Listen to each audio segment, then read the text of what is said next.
Equity में निवेश करूं कि डेट में निवेश करूं? एसआईपी करूं कि लमसम करूं? म्यूचुअल फंड करूं कि रियल एस्टेट में करूं? क्या करूं? म्यूचुअल फंड तो मेरे को आता भी नहीं है। म्यूचुअल फंड क्या होता है? एसआईपी क्या होती है? समझते हैं दोस्तों। आज जो हमारे दोस्त हैं वो कंफ्यूज हो रहे थे, उनको म्यूचुअल फंड हम समझाते हैं। म्यूचुअल फंड ये एक वे है अलग अलग एसेट क्लास में इन्वेस्ट करने का। बेसिकली म्यूचुअल फंड उन लोगों के लिए है जो स्टॉक में, डेट में या दोनों के मिक्सचर के रूप में इन्वेस्ट करना चाहते हैं, लेकिन खुद स्टॉक को ट्रैक करने में अपने आप को कैपेबल नहीं पाते हैं, या कौन सा डेट एसेट क्लास चूज करें, बॉन्ड या एफडी क्या करें, उसके लिए जरूरी है।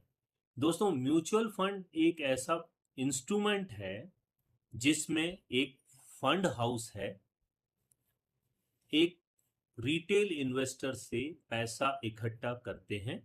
मान लीजिए कि एक समझदार आदमी है, उस समझदार आदमी इक्विटी के बारे में भी जानता है, डेट के बारे में भी जानता है।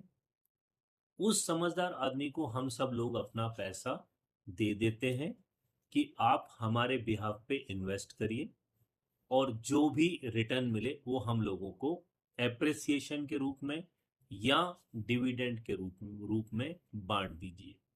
तो mutual fund is a pool of money जिसमें एक फंड हाउस या फंड मैनेजर पैसे को मैनेज करता है। अब म्यूचुअल फंड में पैसा आप अलग अलग तरीके से लगा सकते हैं। लमसम आप चाहें तो लमसम भी लगा सकते हैं, और जैसे रेकरिंग डिपॉजिट होता है बैंक्स में, वैसे ही इंस्टॉलमेंट के रूप में भी आप पैसा लगा सकते हैं। जब पैसे को इंस्टॉलमेंट के रूप में लगाते हैं तो उसी को एसआईपी बोलते हैं, सिस्टमैटिक इन्वेस्टमेंट प्लान। तो सिंप्लीफाइड हो गया, म्यूचुअल फंड एक इंस्ट्रूमेंट है जिसके जरिए पैसा लगाया जा सकता है। म्यूचुअल फंड अलग अलग प्रकार के होते हैं। पहला होता है इक्विटी